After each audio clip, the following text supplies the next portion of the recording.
नमस्कार साथियों। आज की वीडियो में हम बात कर रहे हैं कि कक्षा 5वीं और 8वीं की जो केंद्रीकृत यानी कि वार्षिक बोर्ड परीक्षा जो आयोजित होने वाली है सत्र 2024-25 के लिए, उसमें कैसे प्रश्न पूछे जाएंगे, प्रश्नों का प्रारूप क्या होगा। तो आज की वीडियो में हम बात कर रहे हैं कक्षा 5वीं के विषय गणित की कि किस प्रकार के प्रश्न आपके जो एग्जाम में आएंगे और उसका प्रारूप कैसा होगा। तो चलिए वीडियो शुरू करते हैं। तो साथियों, जैसा कि आपके सामने स्क्रीन पर दिखाई पड़ रहा है कि प्राथमिक प्रमाण पत्र परीक्षा 2025 सैंपल प्रश्न पत्र कक्षा 5वीं विषय गणित।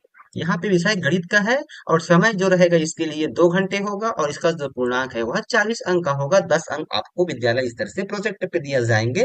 तो यहाँ पे विद्यार्थी अपना अनुक्रमांक यानी कि रोल नंबर अंकों में फिल करेंगे, यहाँ पे शब्दों में फिल करेंगे, यहाँ पे विद्यालय का नाम आ जाएगा, यहाँ पे संकुल का नाम, यहाँ पे विकासखंड का नाम, यहाँ पे जिला का नाम। उसके बाद यहाँ पे जो आवंटित अंक है और प्राप्तांक है यह मूल्यांकनकर्ता के द्वारा भरा जाना है कि संबंधित प्रश्न में विद्यार्थी को कितने कितने अंक प्राप्त हुए हैं। उसके बाद यहाँ पे देखिए आपको ऊपर में थोड़ा सबसे टॉप में आपको एक इंस्ट्रक्शन मिल जाएगा, जहाँ पे इंस्ट्रक्शन को आपको पेपर पढ़ लेनी है। यहाँ पे कहा गया है कि सभी प्रश्न हल करना अनिवार्य है। प्रश्न क्रमांक 1 से 5 जो है बहुविकल्पी है यानी कि मल्टीपल चॉइस वाले प्रश्न है। प्रश्न क्रमांक जो 6 से 9 अति लघुत्तरी प्रश्न है। प्रश्न क्रमांक 10 से 14 लघुत्तरी प्रश्न है एवं प्रश्न क्रमांक 15 से 17 दीर्घ उत्तरी प्रश्न है। तो इस प्रकार से साथियों कक्षा 5वीं के जो गणित विषय है उसमें कुल 17 प्रश्न पूछे जाएंगे। साथ ही लघु उत्तरीय प्रश्न क्रमांक 11 एवं 12 तथा दीर्घ उत्तरीय प्रश्न क्रमांक 15वां एवं 16वां में विकल्प भी दिए गए हैं, यानी कि आपको दो में से एक प्रश्न को अटेम्प्ट करने हैं। अब उसके बाद देखिए यहाँ पे वस्तुनिष्ठ प्रश्न है 5 गुणा 1 बराबर 5 अंक, यानी कि 5 प्रश्न रहेंगे वस्तुनिष्ठ के, जिसमें प्रत्येक पर एक एक अंक निर्धारित है। तो यहाँ पे कहा जा रहा है कि निम्नलिखित प्रश्नों के सही विकल्प चुनकर लिखो। यहाँ पे आपको प्रश्न एक दे दिया गया है कि 30,360 को अंकों में लिखते हैं। तो यहाँ पे आपको चार ऑप्शन दिया गया है, जो सही उत्तर है उसको आपको छाट करके यहाँ पर लिख देनी है 30,360। तो यहाँ पर आपको देख लेनी है कि 30,360 ये हमारा है, तो यहाँ पर ये उत्तर आ जाएगा। उसी प्रकार से प्रश्न 2 कहता है कि यदि 1 लीटर पेट्रोल की कीमत 30 रुपए है तो 3 लीटर पेट्रोल की कीमत कितनी होगी। तो यहाँ पर एक का आपको दिया गया है, अधिक का निकालना है, तो सीधा क्या हो जाएगा, इसका इससे गुणा कर देंगे तो 30 या 90 रुपए हो जाएगा, इस तरह से। उसके बाद प्रश्न 3 कहता है कि संख्याएं 30, 50 और 40 का औसत कितना होगा। तो औसत के लिए क्या करते हैं, जितने डाटा होते हैं उनको आपस में जोड़ लेते हैं और जोड़ने के बाद उनकी जितने भी डाटा है उनका भाग दे देते हैं, यानी कि 30, 50 और 40 को जोड़ लिया जाएगा तो ये हो जाएगा आपका 90 और 30 120। और कितने डाटा है तो 1 2 और 3, तो 3 का भाग कर दिया जाएगा। तो इस प्रकार से आ जाएगा इसका सही उत्तर। यहाँ पे देखिए 120 हो गया और 120 में भाग करेंगे 3 का, तो 3 चौके 12, इस प्रकार से 40 हो जाएगा। अगला प्रश्न कहता है कि निम्नलिखित में से कौन सी दशमलव संख्या सबसे बड़ी है। तो यहाँ पर आप देखते हैं कि इनके जो इकाई और दहाई क्या है, इक्वल है, इस प्रकार से।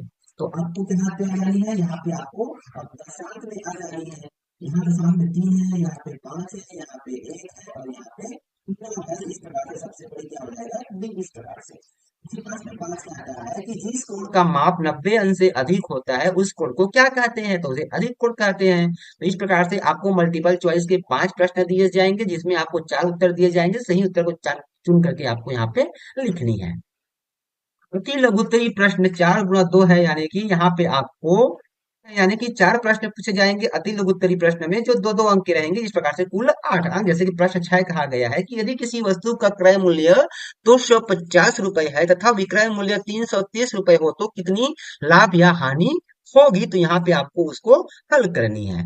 प्रश्न 7 कहता है कि 7 रुपये को पैसों में बदलो। उसी प्रकार से प्रश्न 8 कहता है कि 6 बजे को घड़ी में दर्शाओ। यहाँ पे निम्नलिखित आकृतियों का अगला क्रम क्या होगा। यहाँ पे आपको ये आकृति दी गई है, तो इसका अगला क्रम यहाँ पे आपको बतानी है। फिर लघुत्तरीय प्रश्न 5 गुणा 3, यानी कि 3 3 नंबर के 5 प्रश्न रहेंगे, कुल 15 अंक। यहाँ पे हल करो है तो आपको इतना में से इतना को घटानी है और यहाँ पे 463 गुणा 58 करनी है।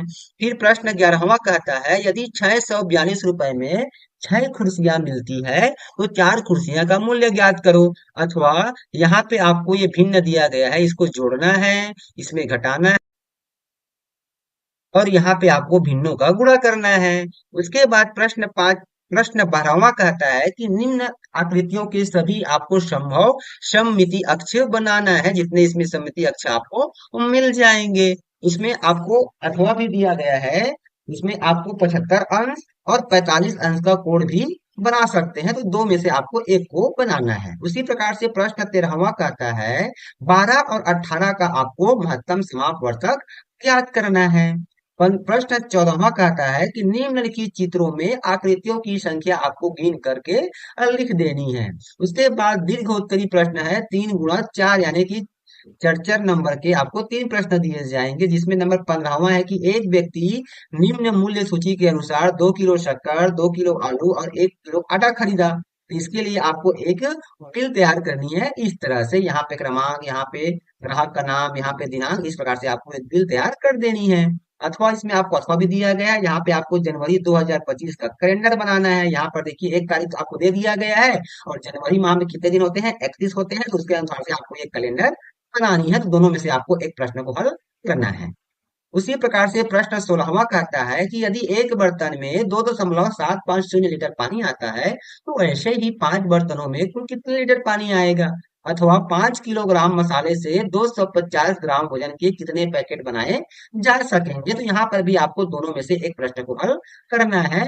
फिर प्रश्न 17वां कहता है कि नीचे दी गई आकृतियों का आपको परिमाप याद कर देनी है। यहाँ पे आकृति दी गई है, ये आयताकार आकृति है और ये त्रिभुज है, तो इसके आपको परिमाप याद करनी है। तो इस प्रकार से साथियों, यहाँ पे आपको गणित गणित की जो वर्तमान में केंद्रीकृत जो वार्षिक परीक्षा होगी कक्षा 5वीं की, उसमें गणित विषय में किस प्रकार के प्रश्न आएंगे इस वीडियो में बताया गया है। ऐसे ही प्रश्न आपके जो है वार्षिक परीक्षा में, बोर्ड एग्जाम में आएंगे। तो आपको इसी के अनुरूप ही आपको तैयारी करनी है। और यदि आप चाहते हैं कि उत्तर पुस्तिका का लेखन किस प्रकार से किया जाना है, तो इसके लिए आप हमें कमेंट बॉक्स में जरूर बताएं, ताकि उसके लिए भी हम एक प्रॉपर वीडियो बना करके चैनल में अपलोड कर सके। तो फिर मिलते हैं साथियों एक नई जानकारी, एक नए वीडियो के साथ। तब तक के लिए साथियों नमस्कार, जय जवान।